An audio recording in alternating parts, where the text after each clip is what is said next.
Hello दोस्तों, आपका स्वागत है मेरे चैनल वंदना स्टोरीज़ में। आपने अक्सर सुना होगा कि प्रभु ने हमें आँखें देखने के लिए दी हैं, पर प्रभु हमें बंद आँखों से दिखते हैं। इसी से जुड़ी हुई एक कहानी है हमारी। एक राज्य में राजा राज्य करता था। उस राज्य में सभी तरह खुशहाली रहती थी। पूरी प्रजा सुखी रहती थी। राजा बहुत अच्छे से अपनी प्रजा का ध्यान रखता था। एक दिन उसे प्रभु ने दर्शन दिए। प्रभु ने दर्शन में दिए तो उसने प्रभु को प्रणाम किया। प्रभु ने बोला कि हे राजन, मैं आपकी सेवा भाव और नेकी से, भक्ति भाव से बहुत प्रसन्न हूँ। मांगो, आपको क्या मांगना है। उस राजा ने पहले प्रभु के चरणों में प्रणाम किया और बोला, प्रभु, आपने मुझे दर्शन दिए, आपका बहुत बहुत धन्यवाद। प्रभु, आपकी कृपा से मेरे राज्य में सब सुख सुविधाएं हैं, सब धन धान्य से भरा हुआ है मेरा राज्य। मेरी प्रजा बहुत सुखी है। आपका आशीर्वाद मुझ पे ऐसा ही बना रहे और मुझे कुछ नहीं चाहिए। बस एक ही अभिलाषा है प्रभु, जैसे आपने मुझे दर्शन दिए हैं, क्या आप मेरी प्रजा को भी दर्शन दे देंगे। तो प्रभु ने बोला, आपकी प्रजा को दर्शन। उन्होंने मना किया, लेकिन राजन ने बहुत विनती की उनसे। तो प्रभु ने बोला, ठीक है, मैं आपकी प्रजा को भी दर्शन देने के लिए तैयार हूँ।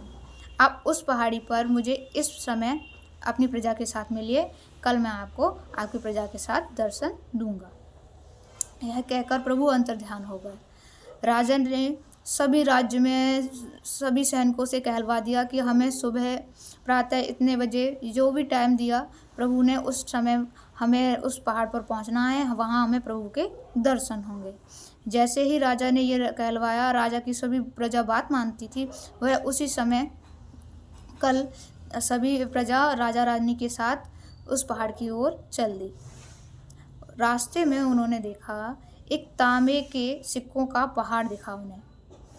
जो प्रजा थी वो भागने लगी उस तांबे के सिक्के के पहाड़ के पास कि प्रभु के दर्शन बाद में करेंगे, पहले तांबे से जो ये पहाड़ है, तांबे के सिक्कों का, इसको हम लेते हैं, इसको अपनी पोटली में भरते हैं। और आधी प्रजा उधर जाने लगी। राजा ने रोका। उन्होंने बोला, कहाँ इस मोह माया में फंसे हुआ, आज आपको प्रभु के दर्शन होने वाले हैं, रुक जाइए। पर प्रजा ने बोल दिया कि प्रभु के दर्शन बाद में हो जाएंगे, पहले तो तांबे के सिक्के लेते हैं। यह कहकर प्रजा भगली तांबे के सिक्के की तरफ।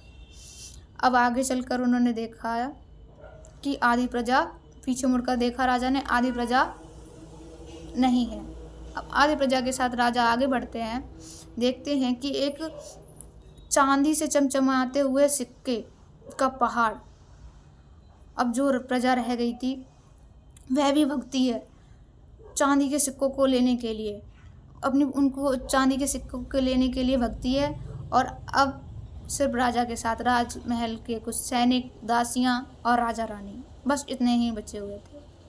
आगे चलते हैं, देखते हैं सोने के सिक्कों का पहाड़। जो दासियां, जो सैनिक, जो महल के कर्मचारी थे, वह भी अब सोने के सिक्कों की ओर भगते हैं। कहते हैं, अब ये मौका नहीं छोड़ना है हमें। हम तांबे के सिक्कों के लिए रुक गए, हम चांदी के सिक्कों के लिए रुक गए, पर हम सोने के सिक्कों के लिए नहीं रुकेंगे। और वह भी भाग गए सोने के सिक्कों को लेने के लिए। अब सिर्फ और सिर्फ राजा और रानी बचे हुए थे। वे आगे बढ़ रहे थे तो राजा ने बोला, देख रही हो रानी, ये प्रजा कहाँ किस मोह माया में फंसी हुई है। आज मैं इनको प्रभु के दर्शन कराने वाला था, लेकिन इन्होंने मोह माया में फंसकर प्रभु के दर्शन नहीं हो पाएंगे इन्हें। रानी ने बोला, आप बिल्कुल सही कह रहे हैं। आगे बढ़ते हैं तो देखते हैं एक चमचमाता हुआ हीरों से जड़ा हुआ एक पहाड़। रानी चौंक जाती है। रानी कहती है, हे नाथ, आप दर्शन कराइए, मैं तो पहले हीरे लूंगी जाके। और रानी भी हीरो के पहाड़ के पीछे चली गई। अब राजा को तो जाना ही था, क्योंकि प्रभु से उसने मांगा था। तो राजा उस पहाड़ पर पहुंचता है। यहाँ देखता है कि प्रभु साक्षात वहीं बैठे हुए हैं। प्रभु वो दर्शन करता है, उनके चरणों में प्रणाम करता है राजा, और बोलता है कि प्रभु मुझे क्षमा कर दीजिए, मैं आपकी हर बात को समझ गया। तो प्रभु ने मुस्कुराते हुए बोला कि राजन, कहाँ है आपकी प्रजा, जिसके आपने विनती की थी, जिसे कि मैं दर्शन दूं, वह प्रजा कहाँ है। तो उन्होंने बोला, हे प्रभु मुझे क्षमा कर दीजिए, मैं अपनी प्रजा को नहीं ला सका। तो उन्होंने बोला प्रभु ने राजन से कि मुझे पता था राजन, आपकी प्रजा नहीं आएगी, क्योंकि ये मोह माया में फंसी हुई है। मैं हर किसी को दर्शन दे सकता हूँ, पर वो मोह माया से उठकर मुझे देखे तो।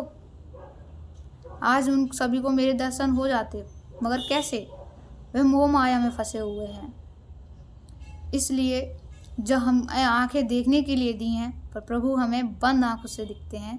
इसका यही मतलब है कि हम जो सांसारिक मोह माया खुली आंखों से देखते हैं, उन्हें हमें बंद कर लेनी चाहिए, तभी हमें प्रभु दिखेंगे। धन्यवाद।